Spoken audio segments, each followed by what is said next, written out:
एक मां पर अपने ही बेटे की हत्या का आरोप है कि मां ने पहले अपने बेटे को मार दिया और फिर लाश को बैग में भर दिया।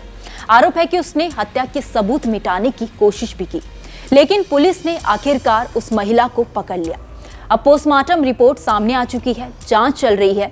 आरोपी मां पुलिस की गिरफ्त में है, लेकिन सबसे बड़ा सवाल यह है कि आखिर उस मां ने क्यों उस बच्चे को जान से मार दिया, जिसे उसने खुद अपनी कोख में 9 महीने तक पाला था। चलिए जानते हैं इस दहला देने वाले केस में अभी तक क्या कुछ पता चला है।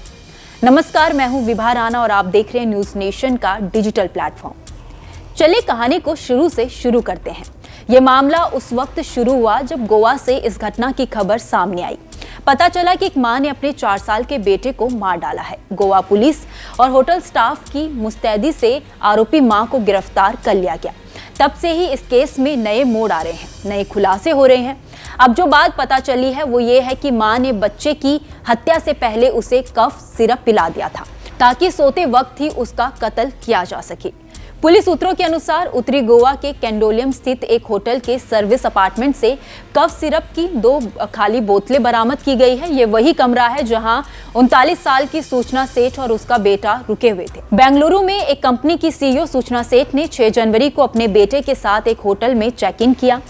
2 दिन बाद वह अकेली एक बड़े बैग के साथ बाहर निकली। उसे बेंगलुरु जाना था। होटल स्टाफ ने सुझाव दिया कि टैक्सी के बजाय बेंगलुरु के लिए गोवा से फ्लाइट सस्ती रहेगी। टैक्सी ज्यादा महंगी पड़ेगी, वक्त भी ज्यादा लगेगा। सड़क से 600 किलोमीटर की दूरी तय करने में 12 घंटे से ज्यादा लगने थे, जबकि फ्लाइट से 90 मिनट से भी कम का समय लगता है। हालांकि सूचना सेठ ने जोर दिया कि उसे टैक्सी से ही जाना है। इसके बाद उसने होटल से चेकआउट किया, अपना लगेज टैक्सी में रखा। इस टैक्सी को होटल स्टाफ ने अरेंज करके दिया था। सूचना सेठ के रूम से चेकआउट कर जाने के बाद होटल स्टाफ रूम की सफाई के लिए गया तो वहां पर लाल रंग के धब्बे देखे। स्टाफ को यह खून लगा। तुरंत होटल के लोगों ने पुलिस को सूचना दी। बिना किसी देरी के पुलिस की एक टीम मौके पर होटल पहुंच गई। पुलिस के अनुसार सूचना सेठ को कर्नाटक के चित्रदुर्ग जिले से पकड़ा गया था, जब वह अपने बेटे के शव को एक बैग में भरकर कैब में भागने की कोशिश कर रही थी। मामले की जांच कर रहे एक पुलिस अधिकारी ने कहा, सर्विस अपार्टमेंट से कफ सिरप की 2 बोतलें बरामद हुई है, एक छोटी और एक बड़ी। सूचना अपने सामान में कफ सिरप की एक बोतल ले गई थी। होटल में रहने के दौरान उसने बेटे के गले में खराश होने का दावा करते हुए रिसेप्शनिस्ट से कफ सिरप की एक बोतल लाने का अनुरोध किया था। वहीं इस मामले में पोस्टमार्टम करने वाले सरकारी डॉक्टर कुमार नाइक ने कहा था कि बच्चे की हत्या 36 घंटे से ज्यादा पहले की गई थी। उसका गला दबाया गया था या गला घोटा गया है। बच्चे के शरीर पर कोई घाव या संघर्ष के निशान नहीं है। मर्डर के लिए तकिए या तार का उपयोग हो सकता है।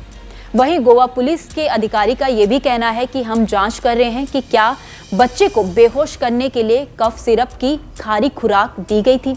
होटल स्टाफ ने पुष्टि की है कि सूचना ने उनसे कफ सिरप की एक बोतल मांगी थी। पुलिस ने कहा है कि सेठ ने अब तक कहा है कि उसने अपने बेटे की हत्या नहीं की है। उसने दावा किया है कि उसका बेटा सो रहा था और उसे नहीं पता कि उसकी मौत कैसे हुई है। अब कोर्ट आरोपी मां का फैसला करेगा, मां की दलीलों को भी सुनेगा, पिता की बात भी सुनी जाएगी, केस की फाइल भी देखी जाएगी, उन सबूतों और गवाहों की भी बात की जाएगी जो इस केस से जुड़े हैं, और तब जाकर इस केस का फैसला होगा।